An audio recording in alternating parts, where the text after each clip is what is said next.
Hi, I'm Billy Keels, the host of the Going Long podcast. Every week, I'm going to be here interviewing the absolute best in the business as it relates to real asset investing, as well as real Main Street investors. We're going to be having conversations where you can listen in, and that's going to help you to continue on your path to education so that you feel much more comfortable as well as confident in investing long distance. So make sure that you go ahead and subscribe to the channel. Make sure that you're liking it as well, because that way you can get every single episode as soon as it comes out. And by the way, don't forget to leave today's episode a 5-star review. Let's go ahead and listen to today's conversation. Welcome to the Going Long podcast, where we're back once again to continue to educate you so that you feel much more comfortable as well as confident investing beyond your backyard.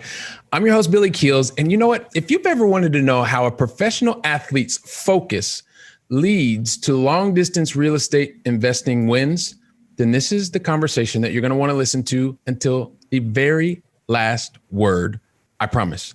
Because today's guest was not only had a successful college career, also went on to play professional basketball, and get this, in Sweden and Japan, both of them. Awesome.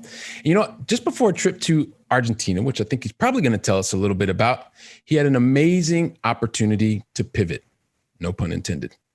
And you know what? Today, he is not only a business owner, he is an active real estate investor.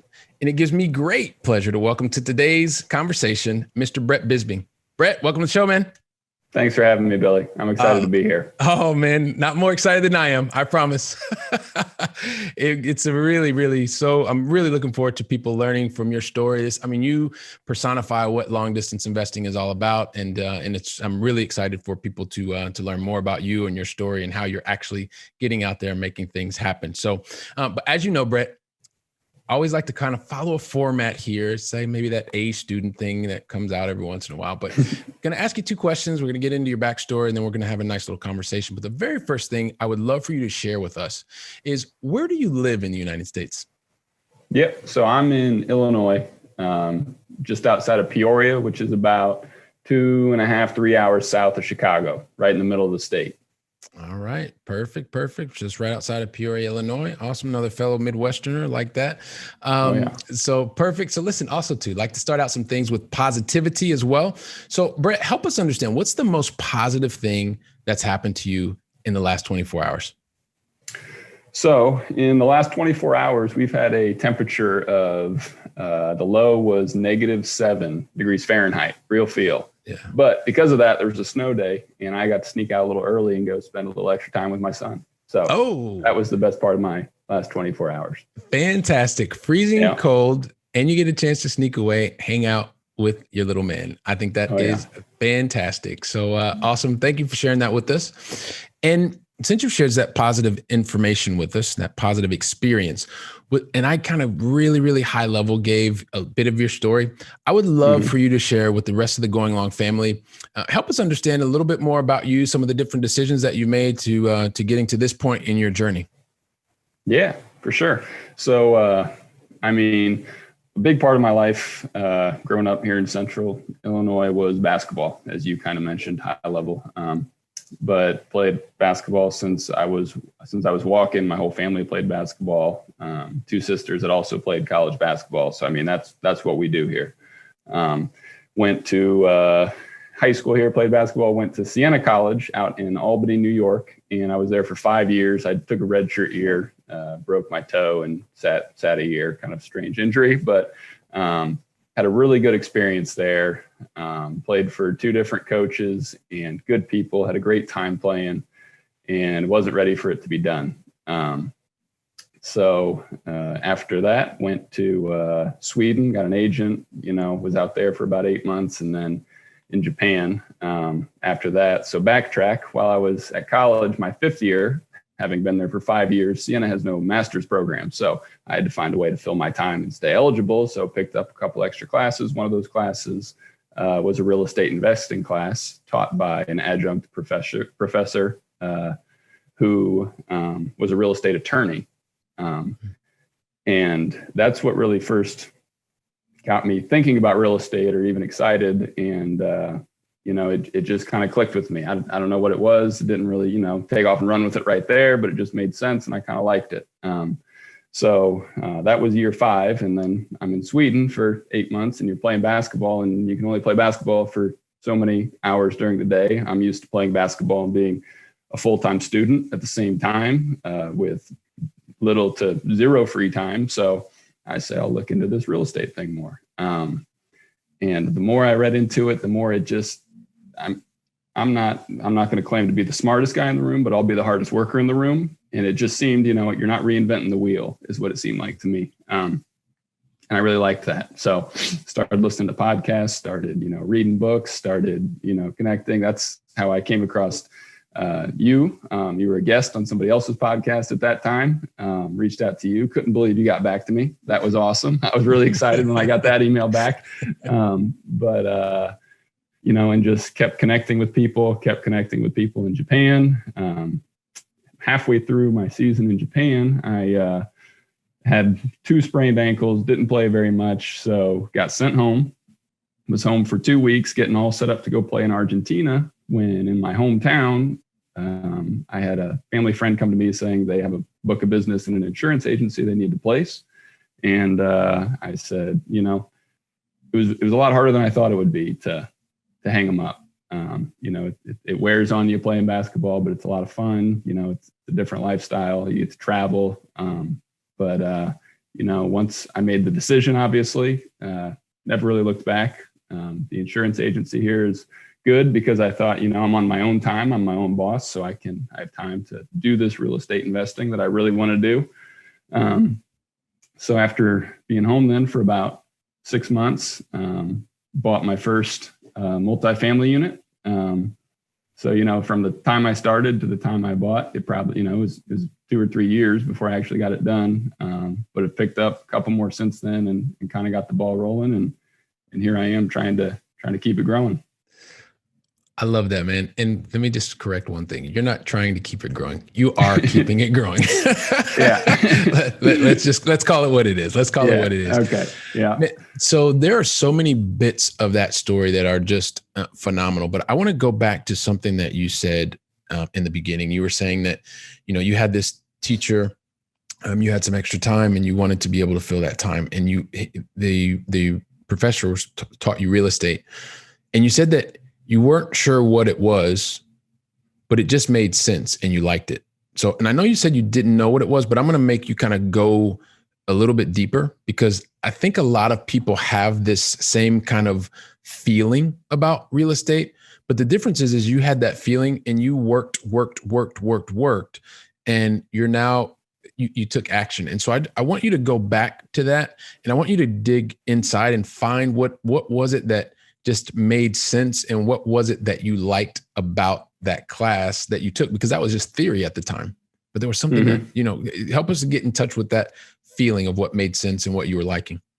Yeah. Well, I mean, a lot of the, the first books you read, they do make it sound a little bit too good to be true, just buy a house, passive income, sit on the beach and do nothing and collect paychecks. And so I'm a skeptic in that way. So it all clicked and I'm like, okay, these, you can look at this spreadsheet and these numbers do work out like that. But before I feel comfortable actually doing it, I need to dive into the details.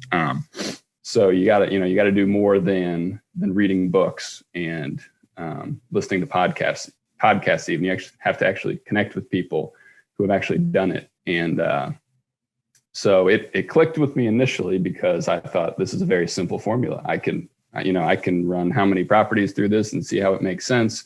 But what made me nervous was that the unknowns and being able to take calculated risks and decide what are good calculated risks, what are bad calculated risks.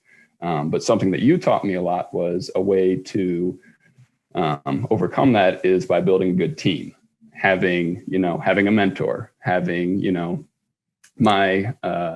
my loan officer also owns 19 real estate properties. So he gives me good advice, and having people that, run things by multiple people. If there's any red flags, if you're running it by 5 people, somebody's going to call it out.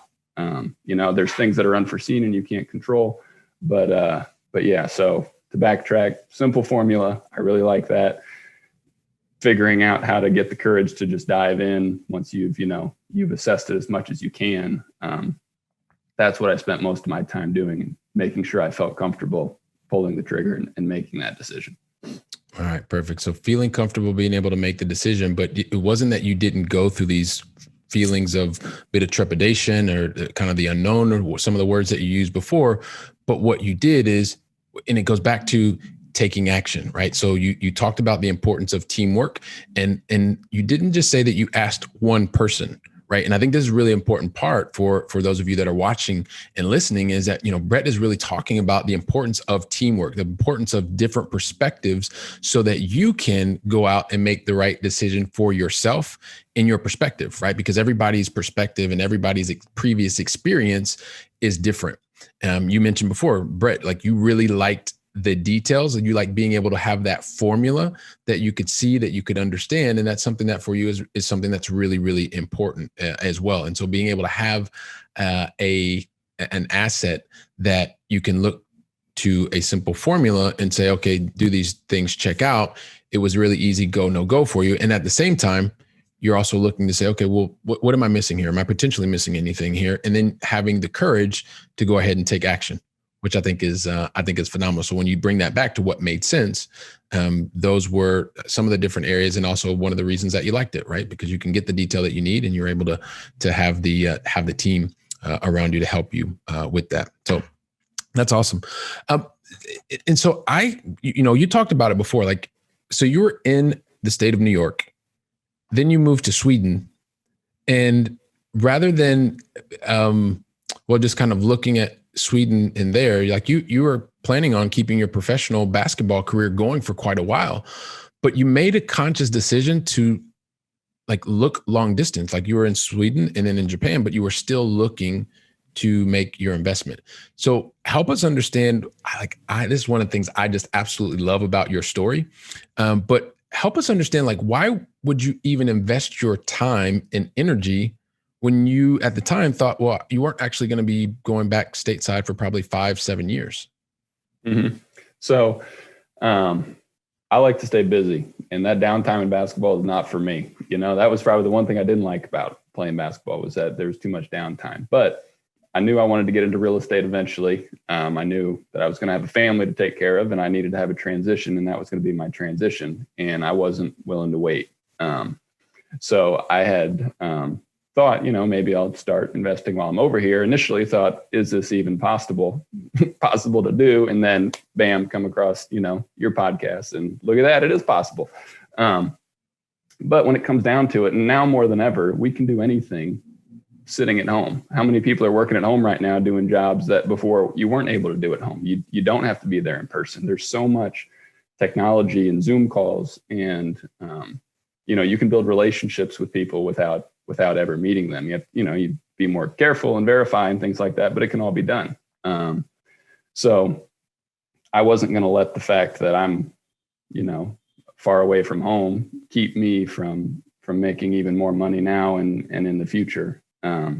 So I had started building my team while I was still in Sweden, and then was really getting to go in Japan. And I never actually bought anything while I was over there. I made a couple offers that didn't go through. But when I came back stateside, I was ready to hit the ground running, because I had built the team. I had found handymen and plumbers and loan officers and real estate agents, and, the whole team was ready to go, but we were operating from far away at the same time. And in a lot of ways, I've learned too, you can waste time being too close to the places you invest in. And that's not cost effective either. So in some ways it's even better, I think, not being there. Yeah. And that's an interesting perspective, right? Because it's and I completely agree with you. This is one of those things. I love control. So, had I had my own property literally in my backyard, like the books tell you to do initially, I would have probably been over at that property every single day, checking every single thing, doing. And when you are in Sweden and you're building your team, and then you are moved to Japan and you're still building your team, you're more focused on team building and process, so that eventually when you are investing in these properties and building your investment business, you're focused on your business versus focused on buying different opportunities all over the place. So I think that is something that, you mentioned, I just want to highlight to all of our going long family. And then also to just come back to what you said in the very beginning, like why you did that is number one, you recognize that you had downtime in your profession. And rather than just saying, hey, well, I'm just going to hang out and play video games all day, you were really in touch with your own personal philosophy and where you wanted to go with your life and building your family and being able to have this transition plan. And that's also one of the things we really talk about is before you figure out what type of property you want to purchase, right? Or what type of opportunity, there's a number of steps that need to come before that. And the first and most important is really understanding why you are going to get involved in this type of real asset or real estate investing. So thanks for hitting that as well.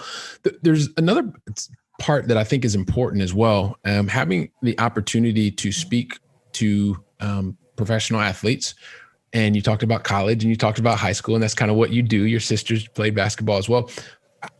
Kind of what are the team aspect or playing teams or playing sports? How has that contributed to the success that you're having now in both your own business as well as your real estate investing business? Yeah, I've kind of realized it's something that I almost take for granted, like just teamwork in sports and all the lessons you learn from that are just kind of built into me. And I kind of found that out. I did an internship several years ago at a Goldman Sachs company, and they had meetings and they'd have people come in and talk. And these people would get up and talk about teamwork and, how just, it was a lot about teamwork and lessons that I thought, okay, I've preached this my whole life. Like, what's the big deal? And looking around and people are just awestricken and, like, oh man, this is good stuff. And it is good stuff. It's great stuff. And it's super important. And you can learn, there's so many transitions that come from sports to life. But they're things that I kind of took for granted. And, you're realizing how they come into play now that, you're in the real world and building teams and working with other people. And, there's a lot of, there's a good transition from sports to working in the business world. And I love books that are, based around sports and make those comparisons and analogies. And it's really helped me a lot on working with people. I've had to work with all different kinds of people, teammates that maybe you don't like or don't get along with, and learning how to still be productive and get things done. And of course, most of my teammates I'm still good friends with, but it was a huge help for what I'm doing now, for sure. No, that's phenomenal. And so when you think about how it's helping you, right? I mean, you just gave us a great example there at the end. Like you may not necessarily agree with every single person, and you can't do the same role as every person. It'd be like playing in basketball and everybody was a power forward. Like, well, you're probably not going to win if you have 5 power forwards on the field, on the court, excuse me. See, I've been in Europe for a long time. Yeah. So you have to be able to recognize the different talents of people that are around you so that you can formulate that winning team. And it's a superpower that you have, right? And so a lot of times, I love how you talked about looking around the room because people thought it was amazing. And this is just something because you've trained for such a long time, you've been in that environment. It is a transferable skill, right, that you took from your professional career that you're now bringing into your new professions, right? Both in building your business as well as building your real estate business, which I think is just, I think is absolutely phenomenal. Was there something that you wanted to add on to that as well? No. Go okay. ahead. All right. So what is one of the ways, I probably should have asked you this earlier, but you mentioned before that you kind of had some free time. And a lot of times when people are going long distance investing, right, you had a position where you were playing professional basketball. And so you had really, really busy, hectic hours, and then you had some free time. But maybe if you could walk us through kind of how you were using your time and what types of activities you were doing, because there are a lot of really busy professionals as well. And they're like, well, I've got to do all this stuff and I don't have enough time and da-da-da-da-da. And I'm thinking about you when you're in Japan, you probably had like 2 hours of working time between the difference in Japan and wherever you were calling in the United States and stuff like that. So maybe walk us through a little bit about how you were going about structuring your day. Yeah. I mean, when I'm over there, obviously the job was coming first, the basketball. You got to make sure you're rested. You got to make sure, you're on time for practice. You put in extra time on top of what, you're required to put in. So really it was any downtime that I had, I was trying to use productively. If I was driving to practice, I had a podcast on. If I was, exercising, I had a podcast on. Instead of watching Netflix, I watched, YouTube videos or TED Talks or, something productive, or trying to read a lot of books. And as far as connecting with people in the States, there is just that, short window of time. So a lot of things were done by email, and then you have to set up appointments or things just don't get done. For me, my calendar is like what I live and die by. If it's like, send me an email and then it's in my calendar and it's happening. If not, you're not going to see me. It's not happening. So that had to be very structured as far as getting information and knowledge. Just whenever I can, ebooks, I'm huge on ebooks. I'm not really a big reader. I don't, I read about 20 pages of a book and I'm like, all right, feeling inspired. Let's go do something. I'm done reading this, but the ebook, I can be doing something while I'm learning, maybe even scratching down some notes. But yeah, so anytime I could, the meetings had to be planned, that's for sure. But everybody's getting used to that now. You send out the invite and it's in their calendar automatically. Not too hard to do. Yeah. And so I love that. And also too, given the context, right? We're talking about 3-4 years ago, not like right now, everybody's used to it, like you said, but there's a couple of things that also resonate. And I want our Going Long family to really understand that you're talking about you having a clear plan about what the outcome that you wanted, right? Which was to be able to begin investing in real estate. You knew that you had a limited time. You knew that you were also this was part of your transition plan whenever that was going to happen. Because at the time it was probably a 5 to 10 year window or 5 to 7 year window that you were going to continue to play professional basketball. And at the same time, you had the discipline, let me say that again, the discipline to actually say, look, if I'm going to make these conversations happen, they're going to have to be in my calendar. If it's not in my calendar, it doesn't exist. And that's not kind of like today, because everybody's now used to this kind of virtual world and all this other kind of stuff. But I think just so that everyone understands that, the thing that I would highlight that you're talking about right now, it's really the discipline, the area of discipline and having the focus and knowing why you wanted to begin investing or getting that outcome from real estate. Yeah. And for sure. And my plan was to play for 10 years was my plan. And then be able to hopefully transition and not have a change in income by the time I transferred, and give me time to figure out what I'm going to do or keep doing investing. And, so I had to, just stay at it the whole time. So, and maybe this is kind of diverting a little bit, but it's the same kind of thing. I'm interested because since your timeline was 10 years and that 10 years went to 3 years, where do you think you would be? And I know I'm asking you to hypothesize a bit right now in terms of your transition plan, had you not started before you were actually ready to invest in real estate? Yeah.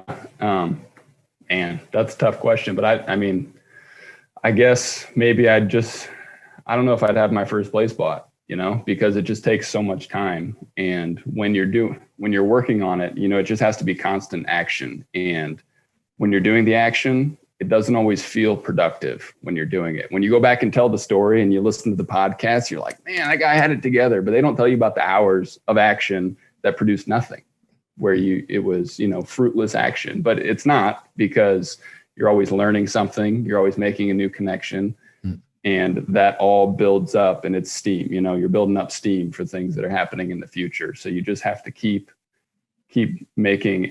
taking action is what you have to keep doing. That's what I would recommend. Because if I hadn't had that steam built up, I wouldn't have been able to hit the ground running, and I'd be starting from ground zero. And the hardest part about doing anything is getting started, in my opinion. Yeah. So I love that. And so if you would be open to sharing a story with us, I think it would be great, because, you just talked about it. It's that first deal, right? It's that first opportunity. And once that really happens, because you'd mentioned before, when you were in Japan, when you were in Sweden, you were trying, or you were actually putting offers in, but they just weren't happening. So maybe if you would talk to us through that first deal. So some people that are going, wow, yeah, I'm really busy and I'm doing this and doing that. And well, Brett was too. And it seems like he actually got his deal done. And it seems, and if I heard him correctly, he's also done more since then. So maybe walk us through what that first deal looked like, that first opportunity, and also help fill in those gaps where people think, it's just that one call and it was really, really easy. Maybe how some of the relationships were built before as well. Yeah, definitely. So the first property I bought, I worked with a couple different realtors in a couple different cities and counties and things like that. And the building was actually a place that I had evaluated very early on and looked at, and I keep records of all the properties that I've evaluated and all the data with them in case I ever do come back to them. And sometimes I just get, you get frustrated not finding anything. So I'm like, all right, I'm going to go through everything again and just make sure I didn't miss anything. So I'm going back through and I find this same property who had actually, one of my realtors had sent it to me, and I passed on it. I thought it wasn't in a great location, just right off the bat, just said no for whatever reason. I don't know what it was. Maybe the quick test it and pass it first. But I was like, all right, let's just go walk through it and see what it looks like. I don't know why it's still on the market. And it was still on the market because it was overpriced. The list priced is the only reason why. And everything looked good. It had 5 units. 1 unit was unfinished. They didn't feel like finishing the unit, despite what the return would be for finishing the unit. So it had a lot of potential. It had good cash flow right now. They had decent records to give me as far as, rental history and vacancy rates and things like that. But for me, it was about the hardest part was the data collection, because they didn't have everything together. They couldn't prove the income verification was the last hurdle for me. And it was, it was kind of there. It's hard to explain. It was kind of there. It could have been fraudulent. It would have had to be very fraudulent for it not to be correct. But being my first deal, I was like, God, I don't know if people actually do this or not. I met the owner. That helped a lot. Had a good talk with him. Seemed like a good guy. And when it came down to it, I made a couple of phone calls. You were one of them. And just to make sure, hey, am I doing something stupid here?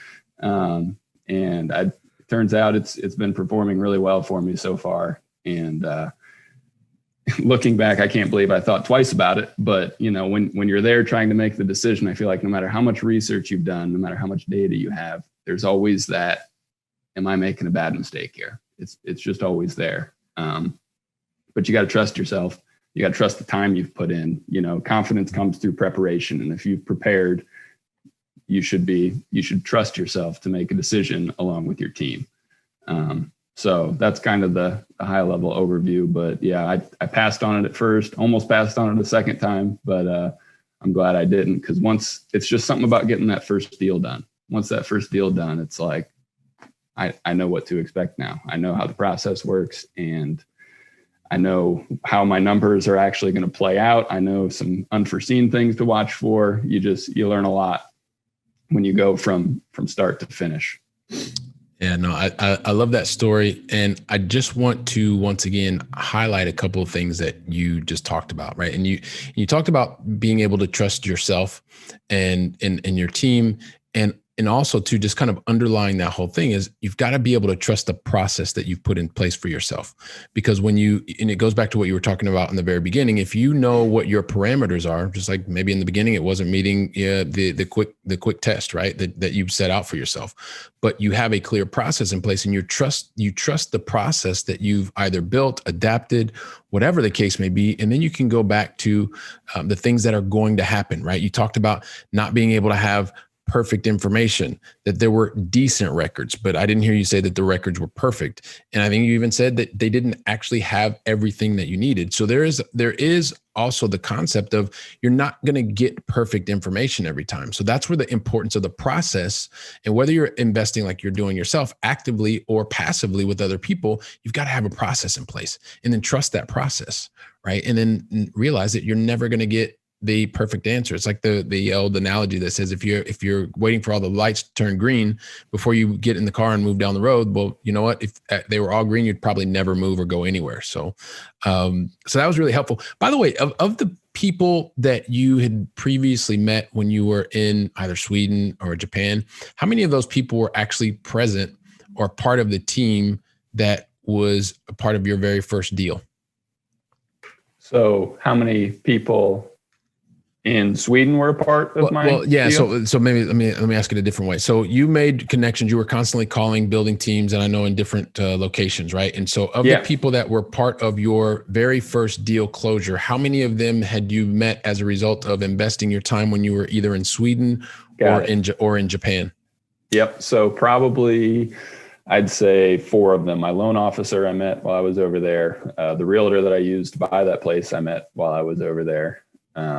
I have since changed some of my handymen and contractors, just upgrading and changing those. But and my attorney, actually, I met over there. So yeah, a lot of the core is still there. Was all ready to go and fall into place. And that's another thing is, I was nervous not knowing what the process was going to be. And a lot of it's just kind of handled for you at the end. The attorneys know what to do and they communicate with the realtors, and the loan officers know what to do. And as I was going through that first deal, I always need to make sure that I understand everything. I don't just let them carry me from start to finish and, oh, hey, Brett, here's the deed to the property. No, I need to know exactly what happened and why it happened and what do all these numbers mean. And they're charging you for, their service. Make sure they explain it to you so you know what's going on, almost so you would be able to do it yourself.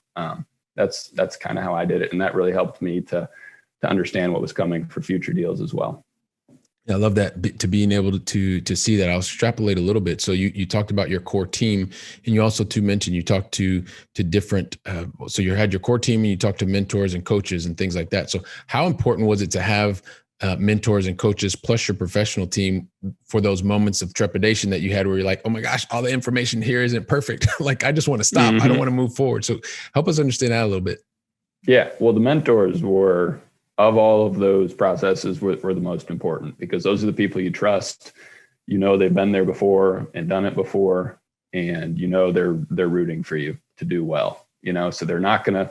You need to have people that will tell you if you're doing something stupid, and you need to have people to tell you, stop being scared and just do it. You've been doing this long enough. If you're not good at it now, you just got to pull the trigger. You just got to do it. And that's what everybody told me. That's, I think this is going to be a good deal. And, I don't see any major hiccups, and you just got to do it. And I've had, when I was deciding where I wanted to go play school in college, I had an AAU coach that I called for my offer from Siena, and he seriously, he goes, "Are you stupid? Why would you not go?" And I was like, well, and that was what made me, I trusted him. And I was like, okay, yeah, you're right. I was questioning, do I really want to go this far away? He said, yeah, you're going.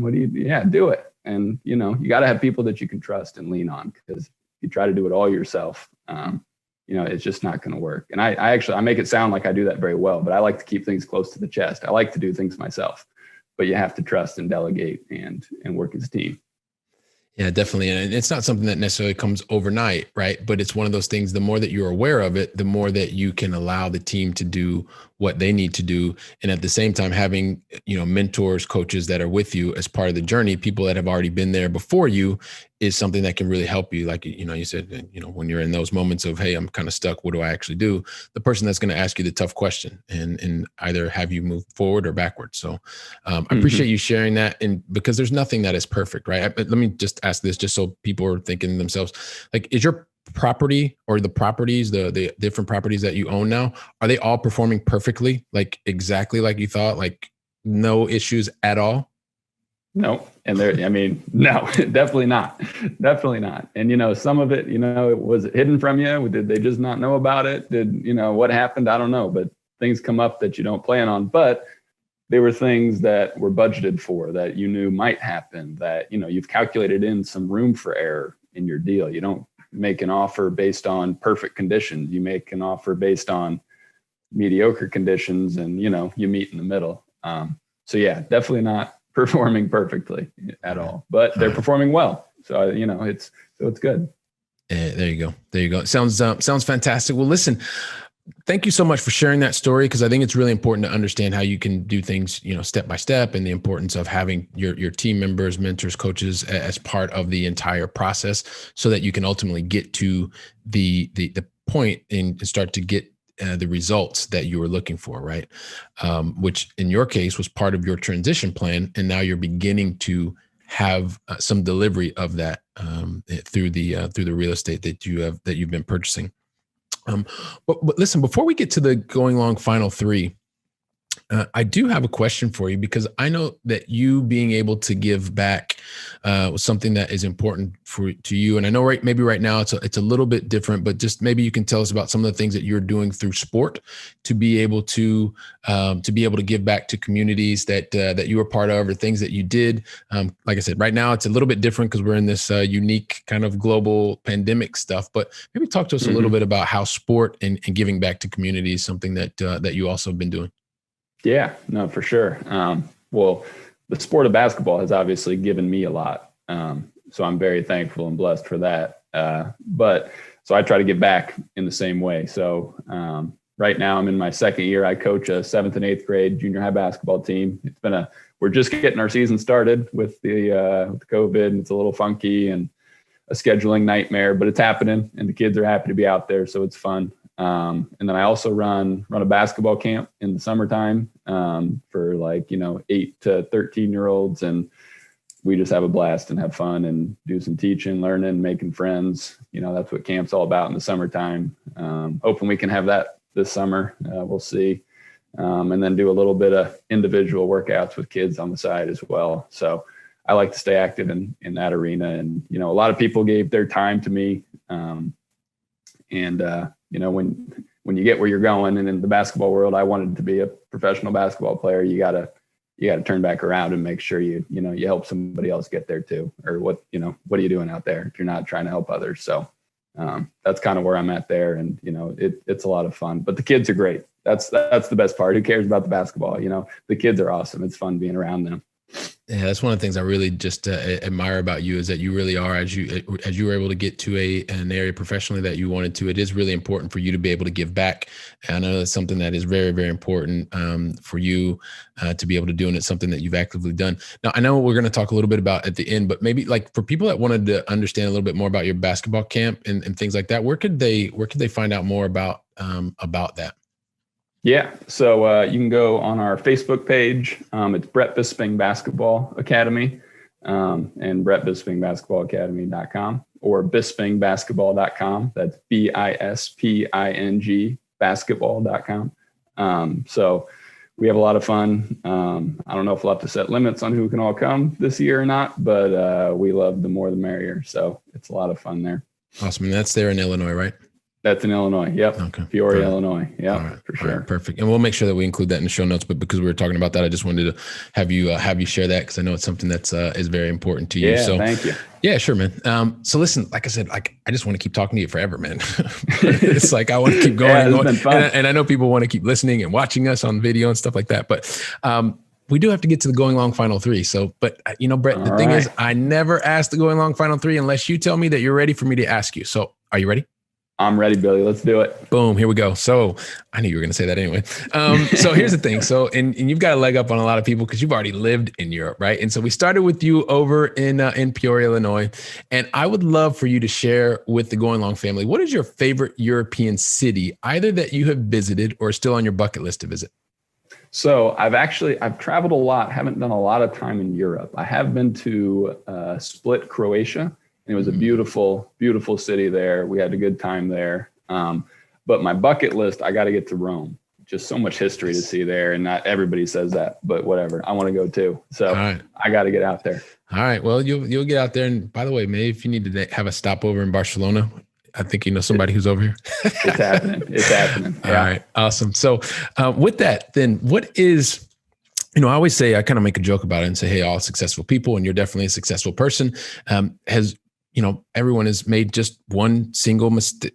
Well, okay, maybe a couple of extra mistakes or learning opportunities or whatever. But if you can think about the biggest mistake that you made or learning opportunity, but more importantly than that, Brett, and I know you're really focused on the solutions or the outcomes, talk about the one lesson that would really be helpful for the Going Long family that will help them be inspired to move forward. Yeah. So, well, thinking about this, I guess the biggest mistake I made getting started was, you listen to all the podcasts, and the goal of the podcasts are, I don't want you to make the same mistakes that I've made, is what everybody says. But I don't agree. I mean, you don't want to make the big mistakes. I agree with that. but I disagree with the notion that mistakes are bad, because that's where you learn. So I think this is a very important question. So I wish I had made more mistakes sooner, is what I made. More specifically, I did try to buy a single family house that was zoned in a multifamily, and with plans of converting it into a duplex. Zoning nightmare. Make sure you know, how things are zoned, what the processes you have to go through to get things changed. Know who you have to talk to and what's real information and what's not.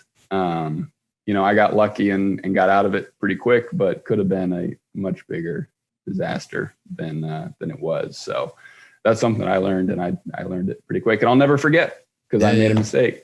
No, and I love that. And that's one of those things too, right? You can't avoid the mistakes, but being able to make those mistakes is a lot of where the learning comes from. So if we can help you to avoid the major mistakes, then that's what we'll try and do. But yeah, sure. completely understand. And so the last question, man, of the Going Long Final 3 is really to kind of help feed our brains.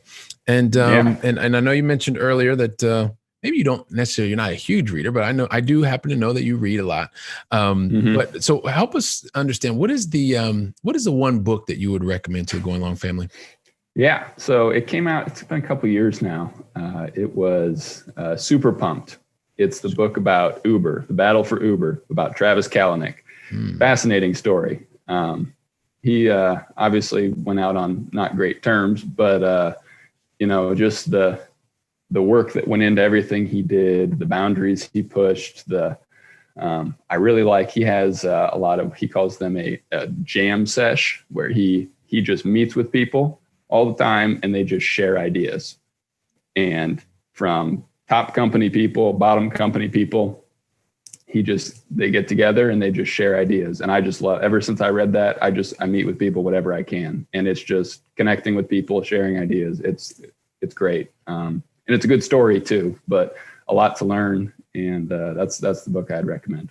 Right on, man. Super pumped. So we will include all of those in the show notes, your answers. We're also going to include the information on your basketball camp, because I think that will be fantastic. And I would definitely say if you are in the Peoria, Illinois area or you can make your way there, that you should be sending your children to go play over at Brett's basketball camp. So I know he puts a lot into it, and the kids really get a lot out of it. So wow, man, I'm just going back through just like some of the notes that I was taking. And if we think about just kind of you getting started and having that goal and having that dream, and you told us about your mentor that told you, kind of what are you thinking about, get to Siena. And then when you got to Siena, you had some free time and you realized that, well, after that red shirt in the 5th year, and you wanted some extra time and you wanted to use that time effectively. And then that really kind of gave you the idea of something that was making sense and something that you liked, which was real estate. Then even moving overseas to Sweden, to Japan, you're focused on that goal and that transition. And that was a driver for you. And you were reaching out, talking to people, using technology, even reaching out to people on podcasts that say, hey, look, reach out to me and we'll share ideas. And you were working with mentors and with coaches that had already done things that you want to be able to do. And now, you are a business owner, an active real estate investor that continues to help build other people, sharing stories. And, I love your story. And I know that there's so many people that are watching and have listened to us until now. And they're like, yeah, Billy, get to the point. Like, how can I get in touch with Brett? I need to figure out how I can get in touch with him. So can you do us all a favor, Brett, and share what is the best way for the Going Long family to get in touch with you? Yeah. So the best way would probably be my email address. It's btbisping@gmail.com. Pretty simple. btbisping@gmail.com.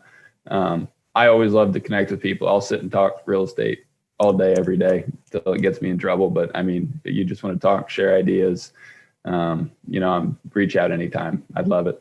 All right. Fantastic. So we will include your email address as well in the show notes. And man, listen, I'm just thrilled that you decided to invest your time with me, having this conversation, sharing it with so many of the Going Long family. And I just really appreciate you investing your time with us today. So thank you very much, Brett. I appreciate it. Yeah. Well, thank you. It's great being on here. All right. Awesome. And for the Going Long family, listen, Brett like he shared the whole thing. Like it's another wonderful going long story. He helped us understand from college days to Sweden to Japan and really being able to go out and be active and build his own business and becoming an active real estate investor and building that real estate portfolio. And, because he left so much, I mean, you have now a unique opportunity to share his story with other people that are like Brett, that are going to be inspired by him. Take the action to share today's episode with like 2 or 3 other people at least. You can be that person who is making the positive impact. And I know Brett and I would both really, really appreciate that, because you're also attracting other like-minded individuals to the Going Long family. And at the same time, we would love for you to let us know, what did you like about today's conversation? What would you like to hear on future conversations, or maybe something that Brett can fill in and talk to you about. And you could leave that in your honest review. Like I literally go back through every single one of the reviews. I'm reading them. I'm listening. I'm understanding what it is that you want us to be doing. So take some time to do that. Would greatly appreciate it. It also helps us to attract wonderful guests like Brett. And you know what? I guess you're probably going to go away and take some notes, and you've taken notes, and now you're starting to put some of this stuff into action. So until then, I'm going to be waiting for you here to watch and listen to the very next episode. And until then, go out and make it a great day. Thank you very much. Wow. Don't you love hearing from top-notch experts in the field? When I was getting started, I really wish that I would have had access to such experts. And even more, I wish they would have given me like a really simple list of things to follow so that I could have gotten to my goals much faster and been much happier even sooner. So that's why I've created for you the 7 things that you should avoid in order to be successful in long distance investing. And you can pick that up really easily by going to billykeels.com/7 things to avoid. And also, if you liked today's episode, don't forget to leave a 5-star review. I'm looking forward to seeing you on our very next episode, so go out and make it a great day.